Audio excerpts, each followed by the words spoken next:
Hi കൂട്ടുകാരെ, ഇന്നത്തെ എപ്പിസോഡിൽ രാഘവനാഥന്റെ മനസ്സിൽ ശാലിനിയുടെയും വിഷ്ണുവിന്റെയും വിവാഹ വാർഷികം നടത്തുന്നതോടൊപ്പം തന്നെ അവരുടെ ജീവിതത്തിൽ ഇപ്പോൾ സംഭവിച്ചുകൊണ്ടിരിക്കുന്ന പ്രശ്നങ്ങൾക്ക് പരിഹാരമായി അവരുടെ വിവാഹം ഒരിക്കൽ കൂടി നടത്തണമെന്നുള്ള രാഘവനാഥരുടെ സുഹൃത്തിന്റെ വാക്കുകൾ അതേ രീതിയിൽ അംഗീകരിച്ചുകൊണ്ട് അത് നടപ്പിലാക്കണമെന്ന് സത്യഭാമയോട് നിർബന്ധപൂർവ്വം പറയുകയാണ്.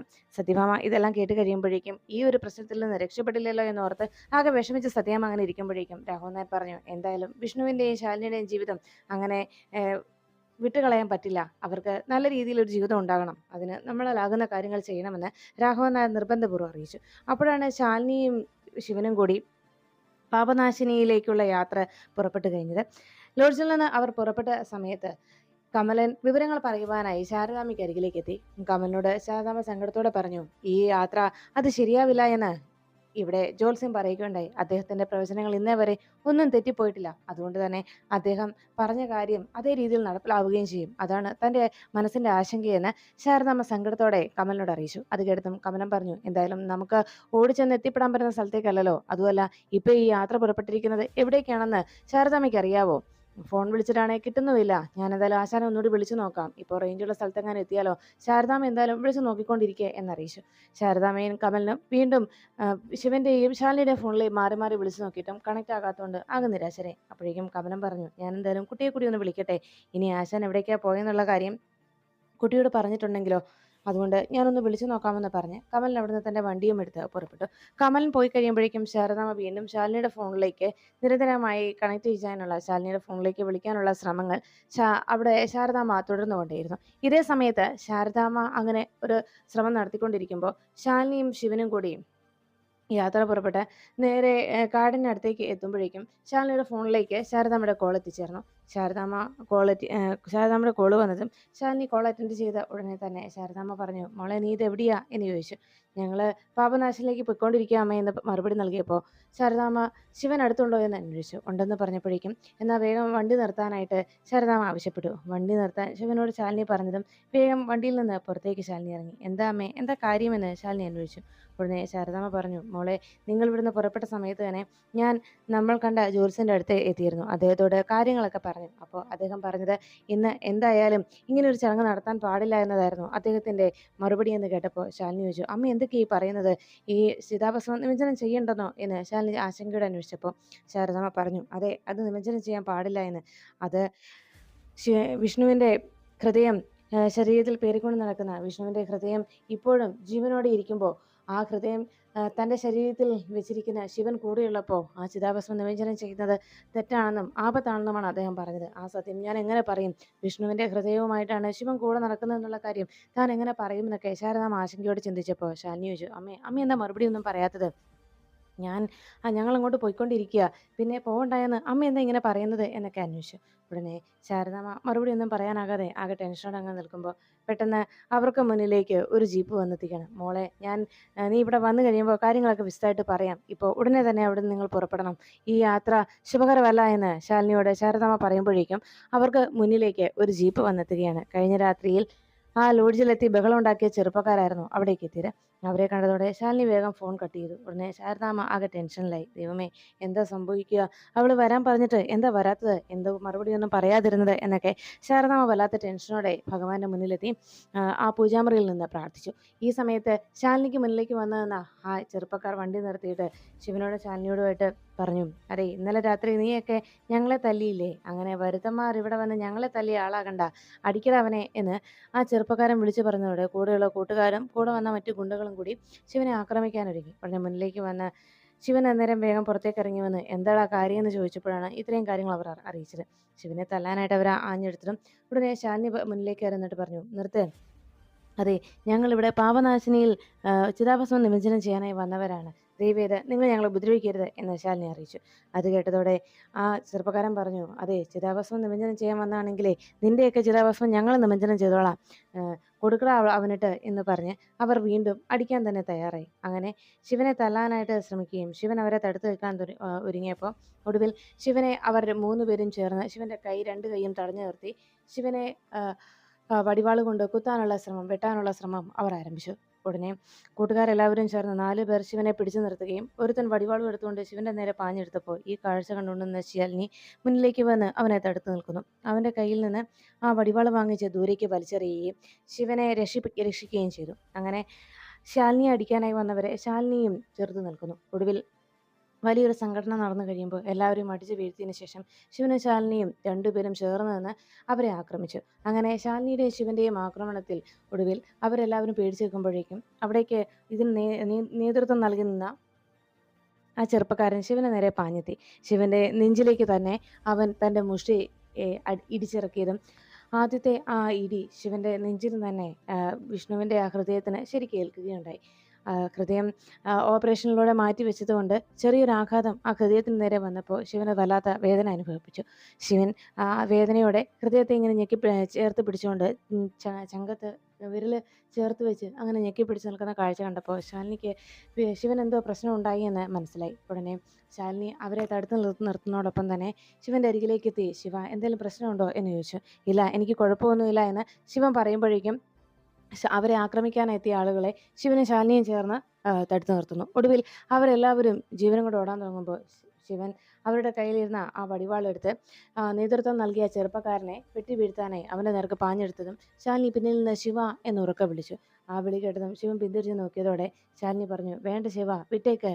അത് കേട്ടതും ശാലിനി പറഞ്ഞത് കേട്ട് തൽക്കാലത്തേക്ക് ശിവൻ അയാളെ ആക്രമിക്കാൻ തയ്യാറാകാതെ വേഗം വണ്ടിയെടുത്ത് സ്റ്റാർട്ട് ചെയ്യടാ എന്ന് ബഹളം വെച്ചു. ഉടനെ തന്നെ വണ്ടിയിൽ കയറി വണ്ടി സ്റ്റാർട്ടാക്കിയതും മര്യാദയ്ക്ക് തിരിഞ്ഞു നോക്കാതെ പൊയ്ക്കോണം നീ എന്ന് പറഞ്ഞ് അവനെ അവിടുന്ന് പറഞ്ഞേക്കുന്നു. അങ്ങനെ ശിവന്റെ വാക്കുകൾ കേട്ട് ആ ഗുണ്ട ഭയത്തോടെ അവിടെ നിന്ന് രക്ഷപ്പെടുന്നു.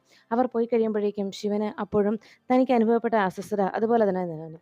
ശിവൻ നെഞ്ചത്ത് കൈയും വെച്ച് പെട്ടെന്ന് ശിവന്റെ കണ്ണുകൾ മറയുന്നത് പോലെ തോന്നി.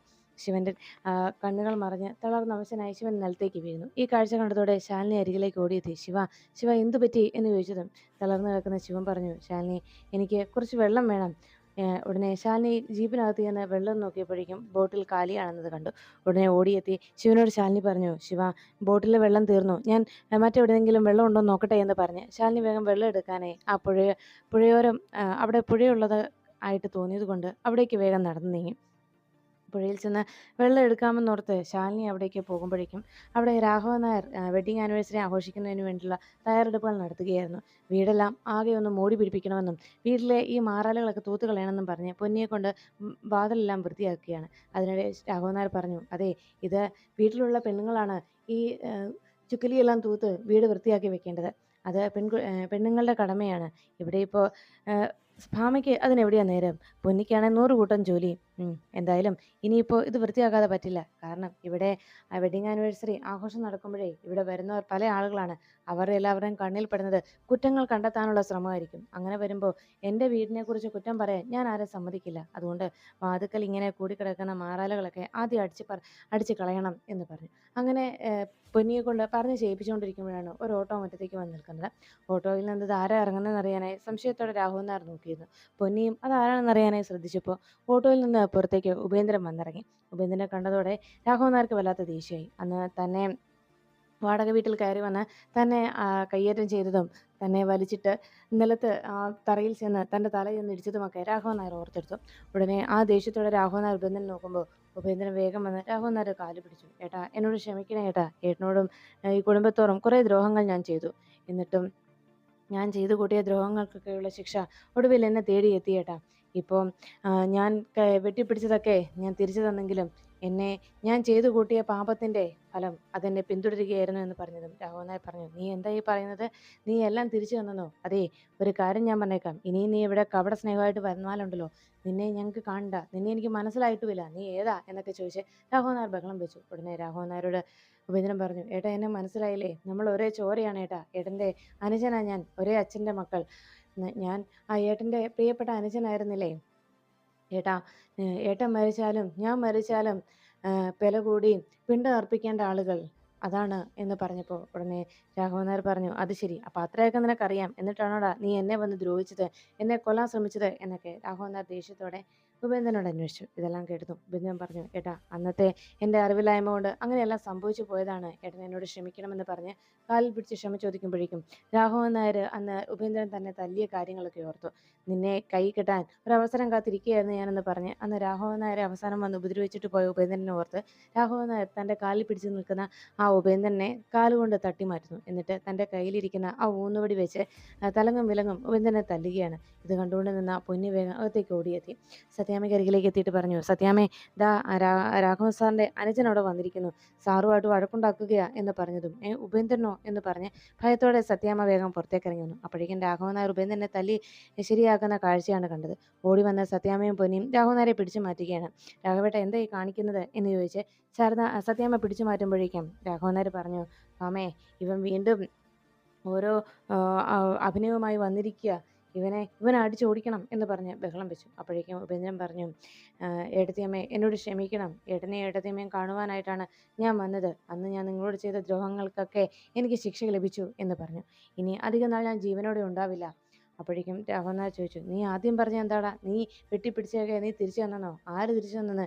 എൻ്റെ ശാലിനി മോളുടെ ബുദ്ധി കൊണ്ട് മാത്രം ഇതെല്ലാം തിരികെ നേടി. നിൻ്റെ കള്ളക്കളികളും നീ ചെയ്ത ചതിയുമൊക്കെ കണ്ടെത്തി, അതുകൊണ്ട് മാത്രം ഇത് ഞങ്ങൾക്ക് തിരിച്ചു ലഭിച്ചു, അതല്ലേടാ സത്യം എന്ന് ചോദിച്ച് രാഘവൻ നായർ ഉപേന്ദ്രനെ വീണ്ടും തല്ലി. ഇത് കണ്ടതോടെ രാഘവൻ നായരോട് ഉപേന്ദ്രൻ പറഞ്ഞു, ഏട്ടാ, ഏട്ടൻ ഇപ്പോൾ ചെയ്ത ഈ പ്രവൃത്തി അത് കുഞ്ഞുനാളിൽ ഏട്ടൻ എന്നോട് ചെയ്തിരുന്നെങ്കിൽ ഒരുപക്ഷെ ഞാൻ നന്നായി പോകുമായിരുന്നു. ഇന്ന് ഞാൻ ഇങ്ങനെ ദുർവിധിയോടെ നടക്കേണ്ടി വരില്ലായിരുന്നു.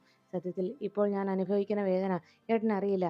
ഞാൻ ചെയ്തു കൂട്ടിയ ദ്രോഹങ്ങൾക്കും ദുഷ്പ്രവർത്തികൾക്കുമുള്ള പരിണത ഫലം ഞാൻ അനുഭവിക്കുകയാണ്. ഡോക്ടർമാർ പറഞ്ഞത് ഇനി എനിക്ക് അധികം നാൾ ആയുസില്ല എന്നാണ്. അവസാനം ഒന്ന് ഏട്ടനെയും ഏട്ടത്തെയും വന്നത് കാണണമെന്ന് ആഗ്രഹിച്ചു. അതാ ഞാൻ വന്നത്. ഏട്ടൻ എന്നോട് എല്ലാം ക്ഷമിച്ചു എന്നൊരു വാക്ക് പറയുന്നത് കേൾക്കാനായിട്ട്, അതിനു വേണ്ടിയാണ് ഞാൻ ഇവിടേക്ക് എത്തിയത്. ഏട്ടാ, ഞാനിപ്പോൾ ഒരു ക്യാൻസർ രോഗിയാണ്. ഇനി എനിക്ക് ഞാൻ ചെയ്തു കൂട്ടിയതിൻ്റെ പാവങ്ങളൊക്കെ എന്നെ വന്ന് പിടിച്ചത് ക്യാൻസറിൻ്റെ രൂപത്തിലാണ് ഏട്ടാ എന്ന് പറഞ്ഞ് പൊട്ടിക്കരയുന്ന ഉപേന്ദ്രനോട് ഇറങ്ങിപ്പോകാനായി രാഘവൻ നായർ അറിയിച്ചു. അവിടെ നിന്ന് നടന്നു പോകുന്ന ഉപേന്ദ്രൻ കണ്ണുനീരോടെ പിന്തിരിഞ്ഞ് ഏട്ടനെ നോക്കി പോകുമ്പോൾ ആ കാഴ്ച കണ്ട് രാഘവൻ നായർ മനസ്സും നലിഞ്ഞു. തൻ്റെ അനുജൻ അവൻ പറഞ്ഞൊക്കെ സത്യമാണെന്നൊരു തോന്നൽ രാഘവൻ നായരുടെ മനസ്സിലേക്ക് ഓടിയെത്തി. ദയോടെ രാഘവൻ നായർ നോക്കി നിൽക്കുന്നത് കണ്ടപ്പോൾ സത്യമ്മ പറഞ്ഞു, രാഘവേട്ട, വേണ്ട, അവൻ വലിയ അഭിനേതാവാണ്. അവൻ വീണ്ടും കപട സ്നേഹവുമായിട്ട് അഭിനയം കാണിച്ച് നമ്മുടെ മുന്നിൽ എത്തിയതാണ്, നമ്മളെ വീണ്ടും ചതിക്കാനായി. ഇനിയും അവൻ്റെ ചതിയിൽ പെടരുത് രാഘവേട്ട എന്ന് രാഘവൻ നായരോട് സത്യഭാമ അറിയിച്ചു. അപ്പോഴേക്കും ശാലിനി ശിവനുള്ള വെള്ളം അന്വേഷിച്ച് പോകുമ്പോൾ ശിവൻ അബോധാവസ്ഥയിലേക്ക് വീണ് കഴിഞ്ഞിരുന്നു. ശിവന് വെള്ളം എടുക്കാനായി ശാലിനി കുറച്ചു ദൂരം പിന്നിട്ട് അതുവഴി ഒരു പുഴ ഒഴുകുന്നത് കണ്ടു. ആ പുഴയോരത്ത് നിന്ന് ആ ബോട്ടിൽ വെള്ളം നിറച്ചുകൊണ്ടിരിക്കുമ്പോഴാണ് ഒരു കൂട്ടം ആനകൾ അവിടെ വെള്ളം കുടിക്കാനായി വന്നത് ശാലിനി കണ്ടത്. ഉടൻ തന്നെ ശാലിനി വേഗം വെള്ളം എടുത്ത് രക്ഷപ്പെട്ടു പോകാനായി ആനകളുടെ ഇടയിൽ ചെന്ന് പെടാതെ വേഗം അവയുടെ കണ്ണിൽ പെടാതെ വേഗം രക്ഷപ്പെടാനായി ശാലിനി പിന്തിരിഞ്ഞ് ഓടാൻ ശ്രമിച്ചതും വേഗം തന്നെ പിന്തിരിഞ്ഞ ശാലിനി നേരെ അവിടെ നിൽക്കുന്ന ആ മരത്തിൽ ചെന്ന് ശാലിനിയുടെ തലയെന്നിടിച്ചു. എന്നിട്ട് ശാലിനി ബോധം കെട്ട് നിലത്തേക്ക് വീഴുന്നു. ഇതൊന്നും അറിയാതെ അബോധാവസ്ഥയിലായിരുന്ന ശിവൻ അവിടെ തന്നെ കിടക്കുകയായിരുന്നു. അല്പനേരം കഴിഞ്ഞതും ശിവന്റെ ആ ഇടിയുടെ ആഘാതം ഒന്ന് മാറിക്കഴിഞ്ഞപ്പോൾ പതുക്കെ ശിവന് ബോധം തെളിഞ്ഞു. പതിയെ ശിവൻ കണ്ണു തുറന്നു നോക്കിയപ്പോൾ അവിടെയെങ്ങും ശാലിനിയെ കാണുന്നില്ല. ശാലിനി വെള്ളം അന്വേഷിച്ച് പോയതാണെന്ന് മനസ്സിലാക്കിയ ശിവൻ ശാലിനിയെ കണ്ടുപിടിക്കാനായിട്ട് അന്വേഷിച്ച് പോന്നു. ശാലിനി എന്ന് വിളിച്ച് ശിവൻ അതിൽ എത്തുമ്പോഴേക്കും ആ വഴി അന്വേഷിച്ച് വരുമ്പോഴേക്കും വഴിയിൽ ശാലിനിയുടെ ഒരു ചപ്പൽ കിടക്കുന്ന കാഴ്ച കണ്ടു. ശാലിനിയെ മാത്രം അവിടെയെങ്ങും കാണാതായതോടെ ശിവൻ വല്ലാത്ത ആശങ്കയിലാവുന്നു.